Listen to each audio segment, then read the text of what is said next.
Doqililik Parvardigor, duolarimizni qabul et. Parvardigor zotingga hamd va sanolar bo'lsin.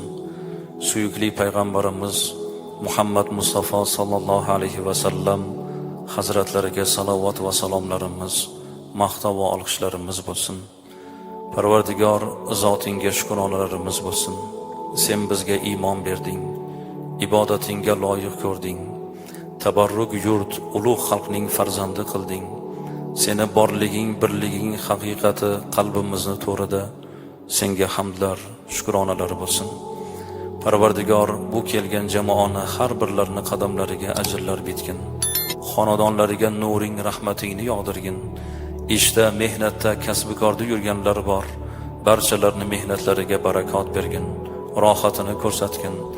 Farzand tarbiya qilmoqdalar bu jamoani barchasi, o'g'il qiz nabiralar tarbiya qilayotgan farzandlarini ardog'ida bo'lishlarini o'zing nasib etgin. Xonadonlariga, qalblariga o'zing munavvarlikni bergin. Parvardigor, bu bandalaring seni ixlosingni, seni kalomingni butkul yaxshi ko'radigan, qalbini butun vujudi bilan seni kalomingga oshiq bandalar. Ayniqsa mana bugun Ixlos surasiga ixlosimiz oshdi. Muhabbatimiz ziyoda bo'ldi.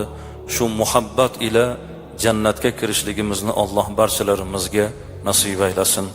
Allohumma solli ala Muhammad va ala alihi va ashabihi ajma'in bi rahmatika ya arhamar rohimin.